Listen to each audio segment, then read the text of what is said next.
Welcome to Two Button Crew Debate Day. I'm Scott, and I'll be representing the interests of the 8-Bit Party. My name is Simeon, and I'm your mortal enemy today, in your fancy snazzy tie. And I'm going to be debating for 16-bit artwork against your 8-bit artwork. Oh, I see how it is. Yeah. You know what? I'll wipe it off too. You know, usually I can tolerate people like you, but this is really... Something near and dear to you. Yeah. Huh? Okay, alright. I will present the benefits of 8-bit gaming. Watch out. Go for it.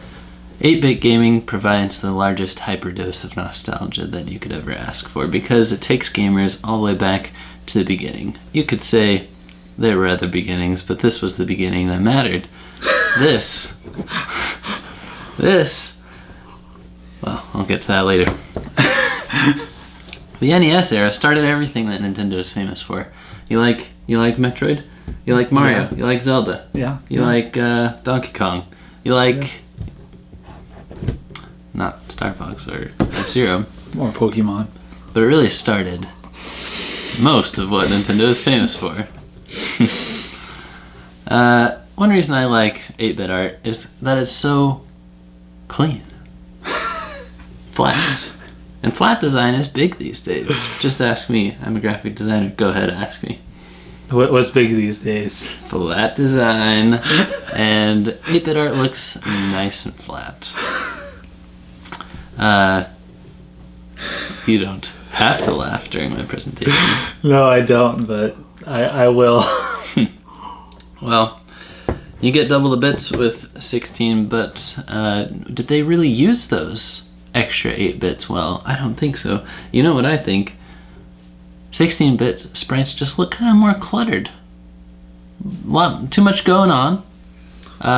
It really pretty much just added shading, and the sprites are small enough, so it just looks like a big mess.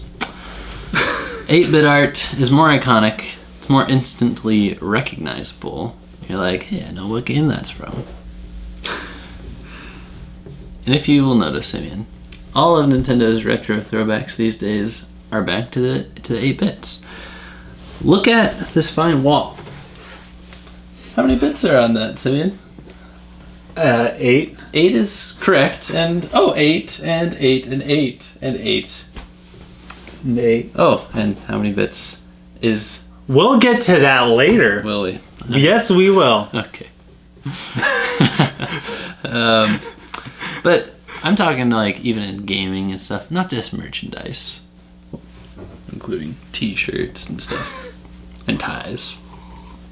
Not just those, but even inside of like Super Mario Maker, you know, if ever there's a loading screen, what's the little sprite in the corner? It's 8-bit. It's all 8-bit. Okay, I've got two really big home run points right here. Okay, we'll see if those are home runs. Okay. I'm just not sure which one to do first. Okay, I'll go with Tetris DS. I can basically drop the mic there. Tetris may in fact be the best game ever created, and we'll have to discuss this one of these days when we're on better terms. Yes. You know what though is if you think that it is, then I agree with you. So that's one thing we can agree on is Tetris DS is the best game ever made. Well, Tetris in general, and then like Tetris DS I think is the best version, and it's all 8-bit.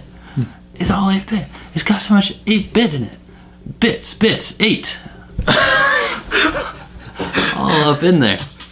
The games that were made up of 8 bits were the most simple to control, the most memorable, and they were all controlled by 2 buttons, and that's what our namesake, 2-Button Crew, is for, because we love the NES and we love 8-bit art. Thank you very much. Okay. I will give you a round of applause. That's good. Thanks. Okay, before I get to what you said and getting to my rebuttal and stuff, I do have a few things of my own to present. 16-bit, obviously, I'm going to state the obvious just for the sake of stating the obvious. 16-bit shows more detail, okay? You can tell what things are. With 8-bit, you're kind of like sometimes, oh, what is that? You know, like is that Mario's mustache or is it his mouth? Okay. With 16-bit art, it becomes a little bit easier to tell.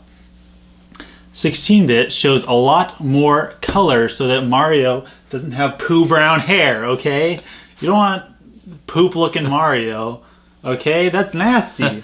Look how much brown. If you go back and play the NES, not that the games didn't look terrible, but look at all the games that were icky and brown and nasty. Yeah, some of them didn't look terrible, but so many of them, because they had those limitations, they chose the poo brown. Like Mario's face. Mario's face looks like poop. And so does the rest of his outfit. Okay, the games as a whole are a lot more appealing to look at, okay? If you were shown two images, 8-bit image of a game and a 16-bit image of a game. Like so. Yes, like so. Then you're going to obviously say, oh, that one looks better, okay? The other one may look more iconic. The other one shows a lot more detail. It's a lot more colorful. It's a lot more appealing to the eye as a whole. Not just the single sprites.